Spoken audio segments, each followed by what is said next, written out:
It was terribly cold. It snowed and was already almost dark, and evening came on, the last evening of the year. In the cold and gloom, a poor little girl, bareheaded and barefoot, was walking through the streets. When she left her own house, she certainly had slippers on, but of what use were they? They were very big slippers, and her mother had used them till then. So big were they. The little maid lost them as she slipped across the road, where two carriages were rattling by terribly fast. One slipper was not to be found again, and the boy had seized the other and run away with it. He thought he could use it very well as a cradle some day when he had children of his own. So now the little girl went with her little naked feet, which were quite red and blue with the cold. In an old apron she carried a number of matches and a bundle of them in her hand. No one had bought anything of her all day, and no one had given her a farthing. Shivering with cold and hunger, she crept along, a picture of misery. Poor little girl! The snowflakes covered her long fair hair, which fell in pretty curls over her neck. But she did not think of that now.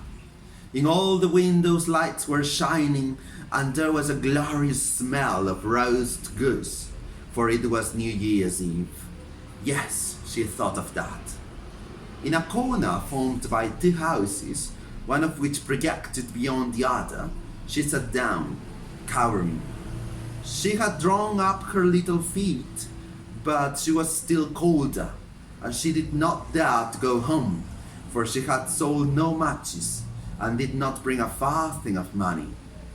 From her father she would certainly receive a beating, and besides, it was cold at home, for they had nothing over them but a roof through which the wind whistled, though the largest rents had been stopped with straw and rags. Her little hands were almost benumbed with the cold. A match might do her good, if she could only draw one from the bundle and rub it against the wall and warm her hands at it. She drew one out. Wretch! How it sputtered and burned! It was a warm, bright flame, like a little candle, when she held her hands over it. It was a wonderful little light. It really seemed to the little girl as if she sat before a great polished stove with a bright brass feet and a brass cover. How the fire burned! How comfortable it was! But the little flame went out.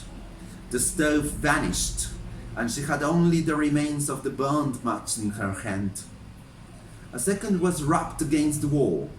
It burned up, and when the light fell upon the wall, it became transparent like a thin veil, and she could see through it into the room. On the table, a snow-white cloth was spread. Upon it stood a shining dinner service. The roast goose smoked gloriously, stuffed with apples and dried plums. And what was still more splendid to behold, the goose hopped down from the dish and waddled along the floor, and waddled along the floor, with a knife and fork on its breast to the little girl. Then the match went out, and only the thick, damp, cold wall was before her. She lighted another match. Then she was sitting under a beautiful Christmas tree. It was greater and more ornamented than the one she had seen through the glass door at the rich merchant's. Thousands of candles burnt upon the green branches. Thousands of candles burnt upon the green branches, and colored pictures like those in the print shops looked down upon them. The little girl stretched forth her hand towards them. Then the match went out. The Christmas lights mounted higher. She saw them now as stars in the sky. One of them fell down, forming a long line of fire. Now someone is dying, thought the little girl, for her old grandmother, the only person who had loved her and who was now dead, had told her that when a star fell down, a soul mounted up to God. She rubbed another match against the wall. It became bright again, and in the brightness the old grandmother stood clear and shining, mild and lovely. "Grandmother," cried the child, "oh, take me with you. I know you will go when the match is burnt out. You will vanish like the warm fire, the warm food, and the great glorious Christmas tree." And she hastily wrapped the whole bundle of matches, for she wished to hold her grandmother fast. And the matches burned with such a glow that it became brighter than in the middle of the day. Grandmother had never been so large or so beautiful. She took the little girl in her arms, and both flew in brightness and joy above the earth. And up there was neither cold nor hunger, nor care. They were with God. But in the corner, leaning against the wall, sat the poor girl with red cheeks and smiling mouth, frozen to death on the last evening of the old year. The New Year sun rose upon a little corpse. The child sat there, stiff and cold, with the matches of which one bundle was burned. She wanted to warm herself, the people said.